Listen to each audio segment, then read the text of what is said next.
Today we will discuss refraction. Refraction में क्या होता है? When light traveling from rare to denser medium, it's bent towards the normal. And when light traveling from denser to rare, it's bent away from the normal. ये basic rule है, ये आप 10th में भी पढ़े होंगे. सपोज करो ऊपर एवब जो पार्ट है that is rare medium and नीचे डेंसर. हो सकता है आपको रेयर डेंसर ना समझ में आए. रेयर का मतलब एकदम खुलापन, डेंसर का मतलब डेंस. फॉर एग्जाम्पल आप एक फील्ड में भाग रहे हैं. जब आप एक फील्ड में भाग रहे हैं तो वो हो गया खुला रेयर. लेकिन आप एक जंगल में भाग रहे हैं, सारे तो पेड़ ही पेड़ हो, तो वो हो गया डेंसर. जिसमें आपकी स्पीड घट जाए दैट इज कॉल्ड डेंसर. जिसमें आपकी स्पीड एयर वैक्यूम की तरह हो that is called rare. When the light travelling from rare to denser medium, जब लाइट रेयर से डेंसर मीडियम में आ रहा है तो it's bend towards the normal. ये नॉर्मल की तरफ बेंड होगा. When light travelling from denser to medium, denser to rare, it's bend away from the normal. अब सबसे पहले नॉर्मल ऐसा हो गया. अब ये जाना चाहिए था light should B travel in a straight path but bend towards the normal. This is called law of refraction. This angle is I and this angle is R. Angle of incidence and angle of refraction. Normal draw करने के लिए I hope कि बहुत सारे बच्चों को normal draw करना कई कंडीशंस में नहीं आता है. फॉर एग्जाम्पल मैं भी प्रूव करता हूँ कि सपोज करो आपके पास एक कर्व मिरर है. ये मिरर है और एक लाइट इंसिडेंट ऐसे हुआ तो रिफ्लेक्ट ऐसे हो जाएगा और नॉर्मल ये हो गया. नॉट नेसेसरी ये हो. कोई बच्चा बोलेगा ये होगा, ऐसे होगा, ऐसे होगा, ऐसे होगा. तो नॉर्मल ड्रॉ होता कहाँ से है? ये जब हम स्फेरिकल सरफेस पढ़ेंगे तो वहां पे डिस्कस करेंगे कि नॉर्मल एक्चुअल में कैसे और कहाँ ड्रॉ करना है. और मुझे एकदम सटीक आंसर चाहिए. फॉर एग्जाम्पल सपोज करो आप एक तालाब के किनारे यहाँ पे आप हैं. इसमें एक पिलर है और इसमें आपको रस्सी बांधना है. रस्सी आपके पास अनलिमिटेड है. इसमें जाना अलाउ नहीं है तो आप इसमें कैसे बांधेंगे? मोस्टली बच्चा बोलेगा एक ऐसे बना के ऐसे फेंकूंगा और वो इसमें चला जाएगा, फिर मैं बांधूं. लेकिन क्या ये परफेक्ट है आंसर कि वन टाइम में ही आप उसमें चला जाए? मतलब प्रॉबिलिटी नहीं है. हो भी सकता है, नहीं भी हो सकता है. लेकिन मुझे आंसर चाहिए एकदम परफेक्ट यस. सवाल ही ना हो कि नहीं होगा. तो उसमें क्या करेंगे? मैं क्या करूंगा कि रस्सी को लेके एक चक्कर काट कर यहाँ आऊंगा और यहाँ गांठ बंद कर मैं खींचना शुरू करूंगा. ये रस्सी छोटा होता जाएगा, छोटा होता जाएगा और इसमें बंध जाएगा. इसका ऑप्शन ही नहीं कि इसके अलावा ये तो बंधेगा ही बंधेगा. सिमिलरली हम ये भी आपको कहेंगे कि नॉर्मल ड्रॉ कैसे करेंगे. तो नॉर्मल ड्रॉ करने के लिए भी हमें रूल्स थोड़े से फॉलो करने हैं. रे ऑप्टिक्स एक ऐसा चैप्टर है जो सिर्फ रे डायग्राम पे डिपेंड करता है. अगर आपका रे डायग्राम बहुत अच्छा है तो आपका कभी गलत नहीं होगा. तो डायग्राम बहुत इंपॉर्टेंट है, आगे मैं फिर बताऊंगा. तो ये एंगल आई और आर हो गया. सपोज करो अब now this is a glass slab. ये एक ग्लास स्लैब हो गया. तो ग्लास स्लैब एयर से डेंसर होगा तो ये रेयर मीडियम हो गया, ये डेंसर मीडियम हो गया. When light traveling from rare to denser, it's went towards the normal. And now when light traveling from denser to rare, अब ये denser to rare जाएगा तो it's went away from the normal. ये कैसे होगा? सबसे पहले आपको लिखना है light should be traveling straight path. इसको हमेशा straight ही आप रखेंगे. Now draw normal. Normal is always perpendicular to the surface. It's bent away from the normal. Light की actual path और ये दोनों parallel path में आ जाएगा. तो light travelling rare to denser, it went to other normal. Denser to rare, it's went away from the normal. ये हमारा लॉ ऑफ रिफ्लेक्शन का सबसे पहला सिस्टम है कि आप rare to denser, denser to rare कैसे निकालेंगे. अब आएगा एक डेरिवेशन कि ये जितना शिफ्ट कर दिया तो ये कितना शिफ्ट किया, ये आपको इसका वैल्यू निकालना है। तो उसको बोलेंगे लैटरल शिफ्टिंग। लैटरल शिफ्ट हमारा कितना होगा। तो ग्लास स्लैब में फिर से बनाऊंगा और डायग्राम को साफ बनाने की कोशिश करते हैं।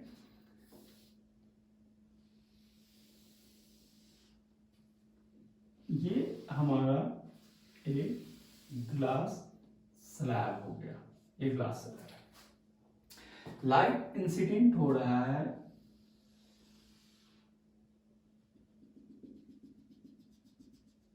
ऐसे, light should be in straight line, straight line ही होना चाहिए।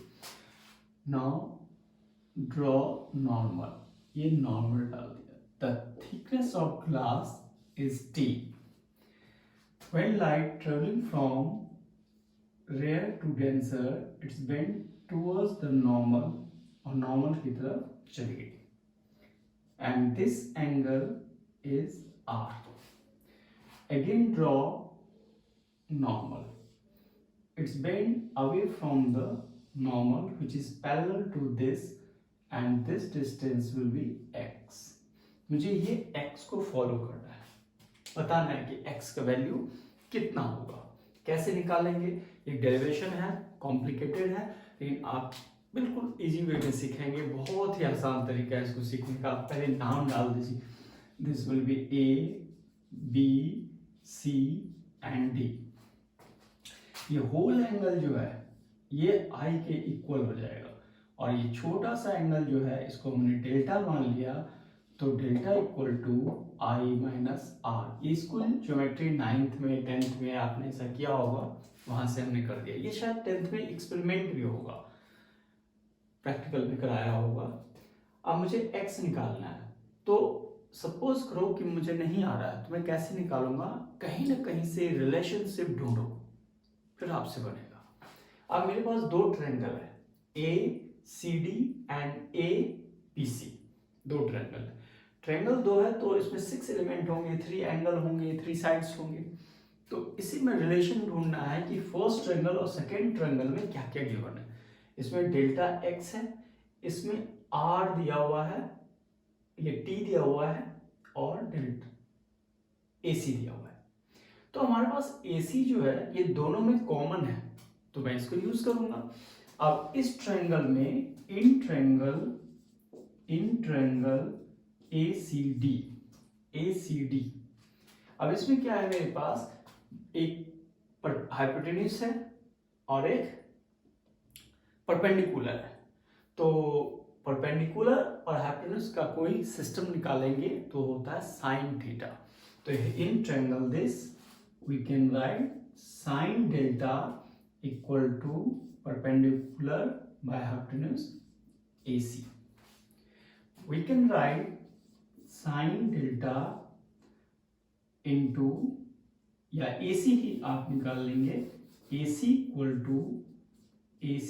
To x by sine delta. ये हमारा इक्वेशन हो गया, क्योंकि AC जो है दोनों बोथ ट्रायंगल में AC कॉमन है, तो मैं AC निकालकर इक्वेट करूंगा तो मुझे x निकल जाएगा। नाउ इन ट्रायंगल ABC, अब ABC में क्या यूज करूंगा, ये हमारे पास बेस है और ये हाइपोटेन्यूज है।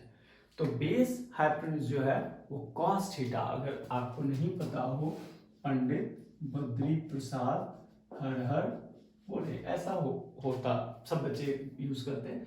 Sine theta perpendicular by hypotenuse, cos theta base by hypotenuse, and theta perpendicular by base. तो अब हमारे पास क्या है, बेस है और हाइपोटेन्यूज है, तो बेस और हाइपोटेन्यूज cos थीटा में आ गया। तो आप यहां लिखेंगे cos r, क्योंकि यहां पर थीटा का value r, cos r equal to base हो गया AB by AC।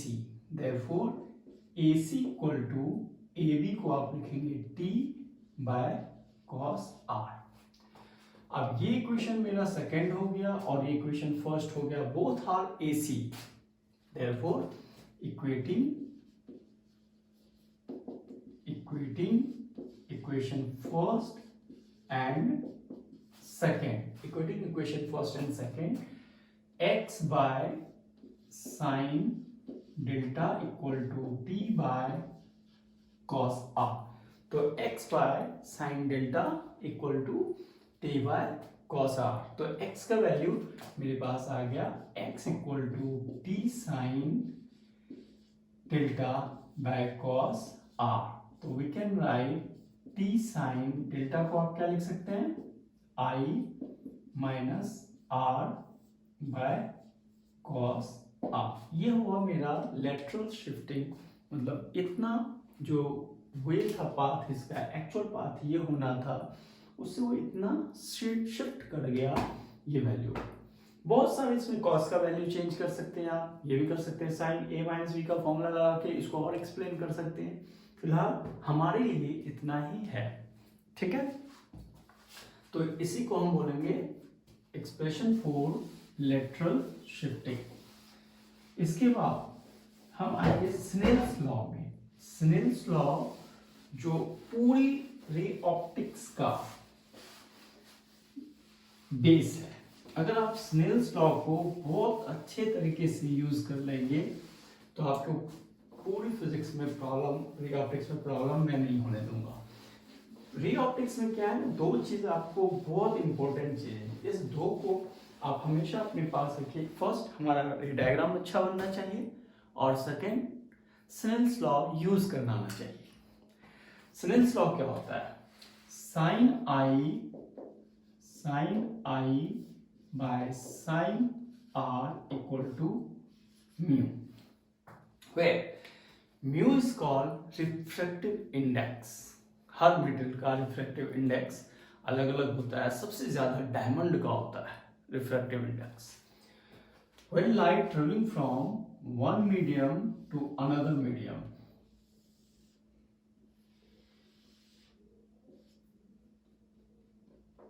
it's bent towards the normal. This angle I and this angle is R. अब मैं मीडियम लेना चाहता हूं।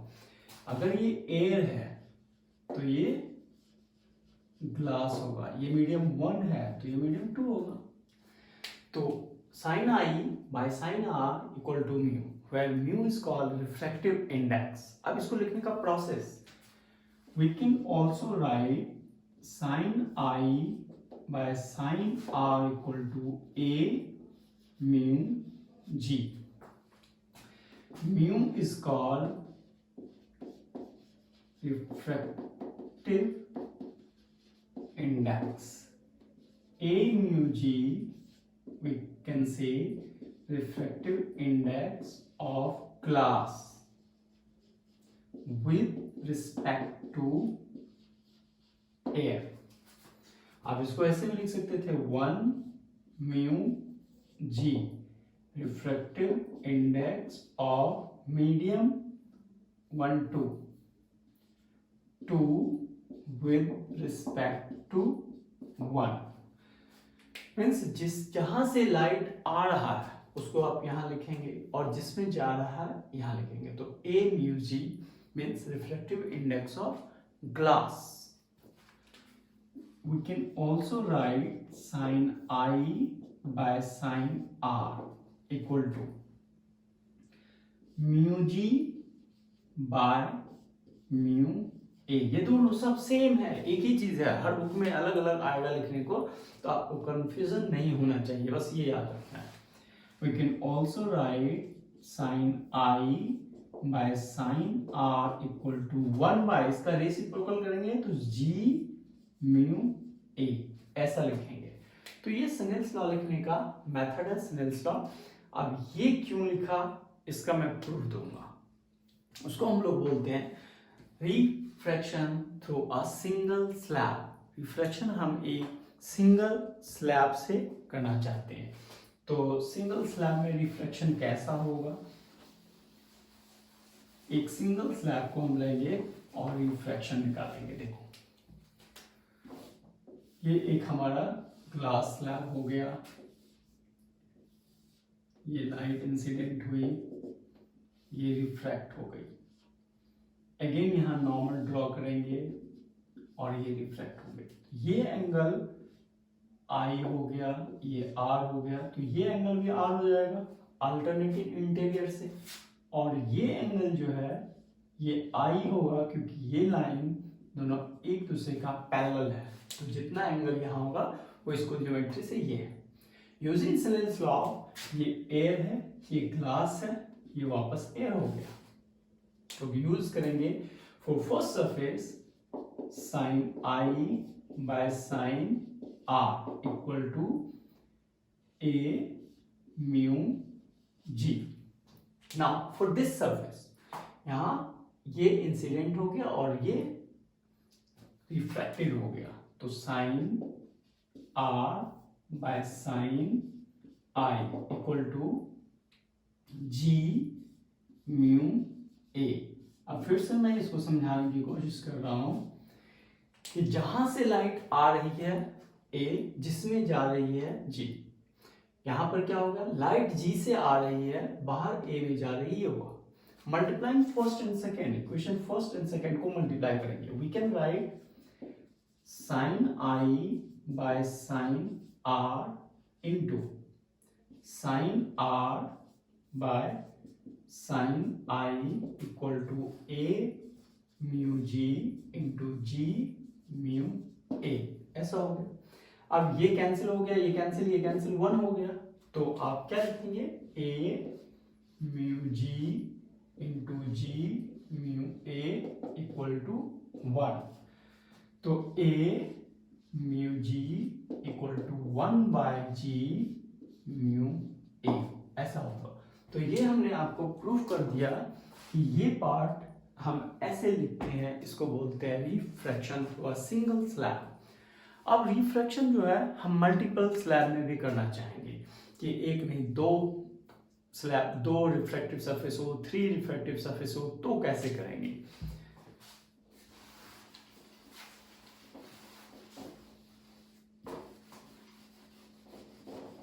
तो इसके बाद जो टॉपिक है वो हमारा रिफ्रैक्शन थ्रू मल्टीपल स्लैब।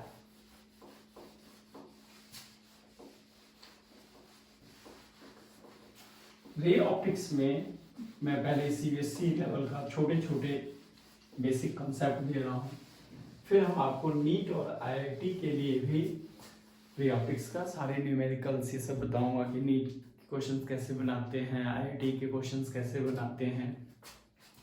अब मल्टीपल स्लैब है, मल्टीपल स्लैब में आप 1 2 3 4 कितने भी ले सकते हैं, फिलहाल मैं 2 में लेके दिखाता हूँ।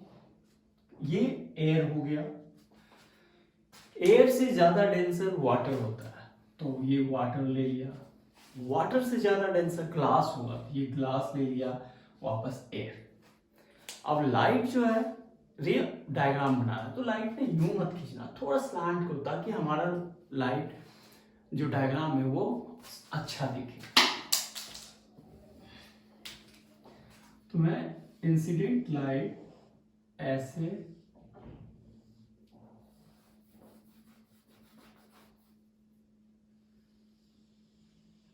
Incident light should be in straight path, ये हमारा लाइट का फर्स्ट हो गया। अब यहां मैं नॉर्मल ड्रॉ करूंगा, this is my normal, this will be angle I. तो रे बेंड कर किया towards the normal because what is more denser than air, and this angle I1, this will be R1. Again draw normal, and this will be also R1. When light traveling from water to glass means rare to denser, it's bend towards the normal, ये normal की तरफ फिर से bend हो जाएगा this, and this angle will be R2. Draw normal, it's went away from the normal, and this will be I1. ये हमारा वापस I1 हो गया। यूजिंग स्नेल्स लॉ, मैं आपको पहले ही बोला कि मैं स्नेल्स लॉ ही यूज करूंगा और सब चीज बनेगा। फर्स्ट सरफेस के लिए first interface sine I1 by sine R1 equal to A mu W, air से वाटर में जा रहा है तो we can write A mu W. Second surface water to glass, sine R1 by sin R2 equal to W mu G. This will be first equation. Second equation, water से glass में जा रहा है, वाटर से glass. And last glass to air, तो आप लिखेंगे sign R2, ये एंगल भी R2 होगा, बाय साइन वापस हमारा I1 equal to glass mu A water. Now multiplying equation first, second and third, हम equation first, second and third तीनों को मल्टीप्लाई कर देंगे तो ये सारे कैंसिल हो जाएंगे प्रीवियस की तरह. फिर भी तो पहले मैं इसी को लिख देता हूं, A mu W into W mu G into G mu A equal to sine I1 by sine R1, इनको मल्टीप्लाई कर रहा हूं इन तीनों को, sine R1 by sine R2 sine R2 by sine I1. अब आप देखो ये साइन I1, ये साइन कैंसिल, R1 ये सारे कैंसिल हो गए. तो A mu W W mu G G mu A equal to 1. जब भी रिफ्रैक्टिव इंडेक्स न्यूमेरिकली आपको लिखना है तो विद रिस्पेक्ट टू एयर, लेकिन प्रॉब्लम में आपको विद रिस्पेक्ट टू कुछ और मीडियम देगा तो वहां आपको ये काम आएगा. तो we can write A mu W W mu G equal to 1 by G mu A. A mu W W mu G equal to A mu G. Reciprocal कर दिया इसका. अब एक सिस्टम आएगा हमारे पास, अगर 1 2 3 4 एनीथिंग हो, 1 2 2 3 1 3 मतलब ए डब्ल्यू डब्ल्यू जी ए जी मतलब स्टार्ट एंड फाइनल, ये हमारा आंसर हो गया. सपोज करो आपके न्यूमेरिकल में ये फाइंड आउट करने को बोलता है डब्ल्यू म्यू जी बताइए, तो इसका मतलब हो गया A mu G divided by A mu W. फिर ये आपको आ गया, क्योंकि जो भी ग्लास का और वाटर का रिफ्रैक्टिव इंडेक्स न्यूमेरिकल में होगा वो सारे विद रिस्पेक्ट टू एयर होंगे. तो आपको ये ध्यान रखना है कि हम ऐसे ही बना सकते हैं. तो स्नेल्स लॉ में हमें कोई दिक्कत नहीं होना चाहिए, स्नेल्स लॉ बिल्कुल क्लियर हो गया. अगले क्लास में मैं real depth, apparent depth, critical velocity, critical angle, ये फिर रिफ्रैक्टिव सरफेस या फिर 20 मिनट या 25 मिनट का मेरा वीडियो होगा, तो ये शायद जितना हो जाए फिर हम न्यूमेरिकल पे आएंगे. मेरे चैनल को लाइक करें, सब्सक्राइब करें, फिजिक्स गुरु शरण सर के नाम से. Thank you.